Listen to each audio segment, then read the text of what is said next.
আগে যদি 2 ডোজ হামের টিকা দেওয়া থাকে, তারপরেও বর্তমানে হামের টিকার যেই ক্যাম্পেইন চলতেছে, এই ক্যাম্পেইনের টিকা দিতে হবে কিনা, এই কমন একটি প্রশ্ন আমার কাছে অনেকেই কল করে মেসেজ করে জানতে চাচ্ছেন।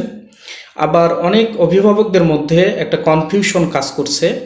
এর উত্তর হলো হ্যাঁ, যদি আপনার শিশু আগের 2 ডোজ টিকা পেয়েও থাকে, অর্থাৎ 9 মাসে এবং 15 মাসে যদি আপনার শিশুর টিকা দেওয়া হয়ে থাকে, তারপরেও ক্যাম্পেইনের টিকা অতিরিক্ত ডোজ হিসেবে দিয়ে নেবেন।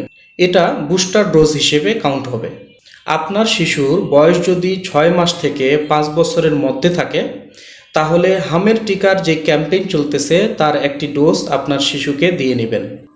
এটি আগামী 20 মে পর্যন্ত চলমান থাকবে। কেন দিতে হবে এর উত্তর হচ্ছে, 2 ডোজ টিকা দেওয়া থাকলে শিশু 97% ক্ষেত্রে সুরক্ষা পায়। এর পরেও কিন্তু 3% একটি গ্যাপ থেকে যায়। ক্যাম্পেইনের এই টিকা দিলে শিশু এই সময়ে আরও বাড়তি সুরক্ষা পাবে ইনশাআল্লাহ।